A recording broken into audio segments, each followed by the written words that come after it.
If you shut out all the other voices and ask the Lord to speak, He will. And that is today's Morning Moxie.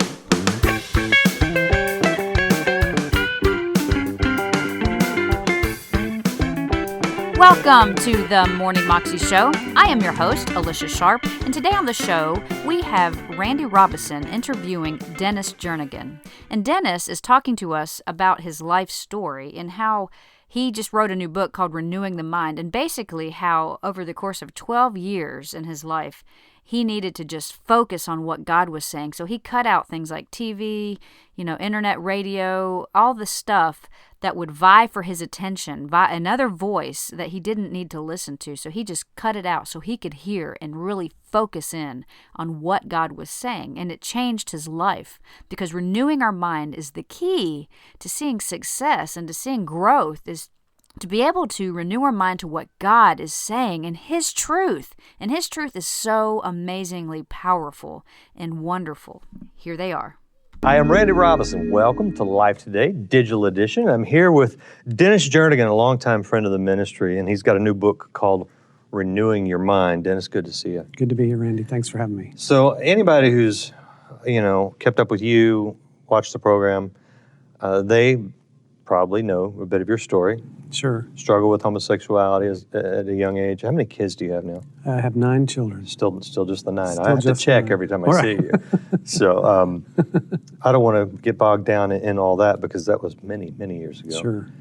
I love, though, that you're going from this angle of renewing your mind, because that applies to all of us. That's the point. It's overcoming any kind of sin at all.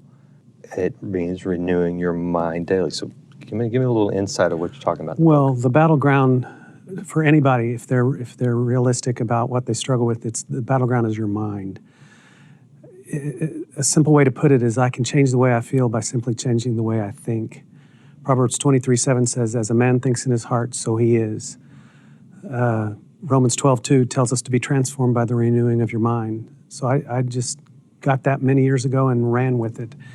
In fact, I went 12 years, one of the episodes of my life where I became so convinced that that was reality and it would work. And the Lord came to me and He said, "I want you to just stop listening to secular music, stop watching secular television, stop watching movies. In other words, stop all the other voices vying for your attention." Right. And I went on this, what became a 12-year fast. Wow. I literally missed the 80s. As I've gone back and looked and listened, I didn't really miss much. No offense. No offense to anyone. Yeah. But my point is this: if you shut out all the other voices and ask the Lord to speak, He will. He says His sheep know His voice and we can hear Him. So I began to go on this, what I call my incredible journey, not discovering who Dennis Jernigan was, but discovering who his God is. And He calls Himself Jehovah Rapha, for instance. "I'm the God who is your healer. You've got my spiritual DNA, son. You're an agent of my healing. That's who I want you to be." And in fact, I've had people in the gay community tell me I'm brainwashed, and I have to kind of agree with them, because that's not in the way they mean it, though. Exactly. But the reality is, I call it stinking thinking. I learned that from Jack Taylor many years ago. If you're stinking thinking, put off the stinking thought and replace it with what's true. So that's the basis of the book. And I just mapped out, I took 20 chapters, because I have so many people contacting me all the time, not just in the area of same-sex attraction, but because of my story, people feel like they can tell me anything and tell me their struggles. So I love that. So I decided I need to come up with a concise way to convey the truth that God used in my life to set me free. So in a nutshell, that's the basis of the book. Question for you. Yeah. Because this debate about whether same-sex attraction is a choice or not a choice. Say we're born this way, and I think, well, we're all born sinners, so maybe, Yeah. How much is it, The way I answer that question is, does anyone get to choose what they're tempted by? Have you ever thought of it that way? I guess we don't, I didn't get to choose what I was tempted by, but we are people of choice. We are always people of choice. What I mean by that is, I may not have a choice as to what's a temptation to me. I may not have a choice as to my circumstances of life, but I always have a choice as to how I respond to temptation, always have a choice as to how I respond to circumstances. Yeah, that's true for all of us, no matter what it is. That's the truth.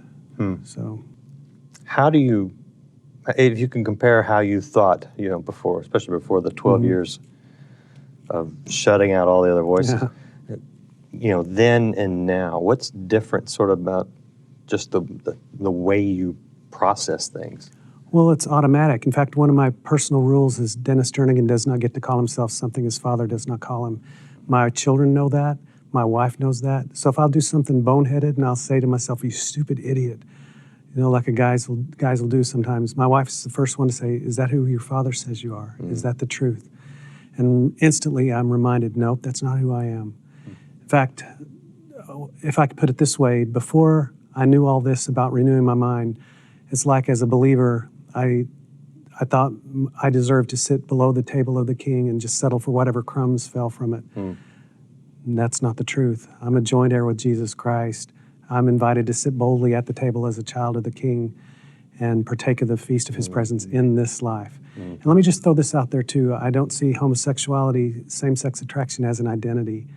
I see it as a temptation, nothing more, nothing less. Changing your mind about your identity, what sort of insight can you give us as to how that changed everything for you? It transformed absolutely every area of my life. In fact, one of the ways that I began to renew my mind initially was I would ask the Lord, let's just start from scratch. Lord, what would you like me to wear today? Lord, what would you like for me to eat today? What would you like for me to listen to today? Is there someone you want me to encourage today? In fact, that's one of the ways of escape for temptation for me, is if I'm feeling discouraged, the Holy Spirit's real quick, well, I want you to find somebody who's discouraged and I want you to encourage them. All of a sudden, I've taken my eyes off of me, which sin gets us self-focused. Taken my eyes off of me, placed them on the Lord and on other people and on their needs, and all of a sudden my needs get met. I'm no longer discouraged. I'm quite encouraged, as a matter of fact. I don't know if that answers your question. Funny how that works. Yeah, no, that's funny. wonderful. Another area that I'm guessing you had to deal with, it's come out in another book that you've got out. Oh, yeah. It's a children's book. Yeah. But it has a lot, very much to do with your adulthood. Very much so. In fact, it's one aspect of renewing my mind. God wastes nothing. He's not wasted my failure. He's not wasted my past experiences. He's not wasted even my temptations. If I bring him anything in honesty, he's able to transform it and show me his point of view. We can either live from the king's point of view or we can live from the enemy's point of view. That's the way I see it. That's just the way I decided to live my life. One of the things I used to struggle with as a child, even through my college career, let's be honest, was the fact that my dad didn't love me. And the reason I thought that's because he never said the words, I love you. After the Lord set me free and I began to get brave in my convictions and brave in who I truly was, I took my dad on a trip, and that's been about 20 years ago, and I asked him all the hard questions. Big question, Daddy, why did you never tell me you loved me? You know what he said to me? He said, my dad never told me, so I didn't know how to tell you. All of a sudden, one honest question, one simple answer, we broke a generational curse, let's be real, on our family, took back stolen ground. But another aspect is the Lord had me go back and look at my life from his point of view. Your dad's point of view? Or from God's point of view? God's point of view. God's point of view. Yeah, and see the reality that my dad did love me. He expressed it in ways. In this book, The Incredible Growing Basketball Goal, is a true story. My dad just passed away August 31st. So it's very poignant for me to even be sharing right now. But he, when I was 5 years old, I asked him for a basketball goal. I knew my birthday was coming. I knew my chances were good. He said, no, son, I don't have enough money to buy you a basketball goal. So I was crushed. And he said, oh, but we can get you one. And I said, how? He said, well, I've got enough money. We can afford a basketball goal seed.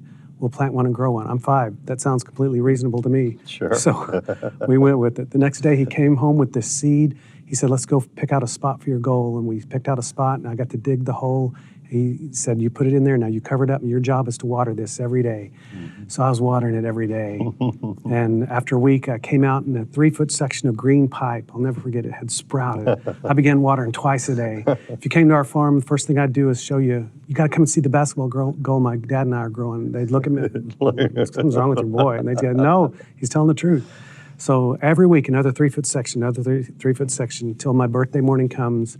I run downstairs out into the farmyard or the barnyard where we had planted the goal, and it had blossomed in the night. Brand new backboard, brand new rim, brand new net, and then on the ground like a giant apple that had fallen from the tree, a brand new basketball.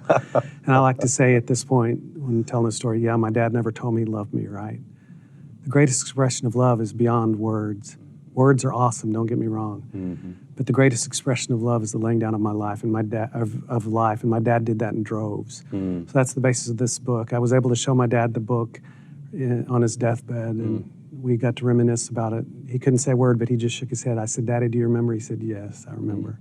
So my prayer is that millions of dads and granddads would be inspired to minister to their kids in similar ways. Just get creative. That's the great. basis of the book. Oh, that's wonderful. A lot of healing, I think, taking place right there. Very much so. Well, that was Dennis Jernigan and Randy Robison, and you can find that clip on YouTube if you search under Randy Robison Interviews Dennis Jernigan. And you can find out more information about Dennis and his new book if you go to his website, DennisJernigan.com. And Randy is a part of his parents' ministry, James and Betty, at lifetoday.org. Hope you have a great day, a great Thanksgiving, and I will see you again on Thanksgiving tomorrow, so please be sure to join us and get your encouragement in your Morning Moxie. God bless.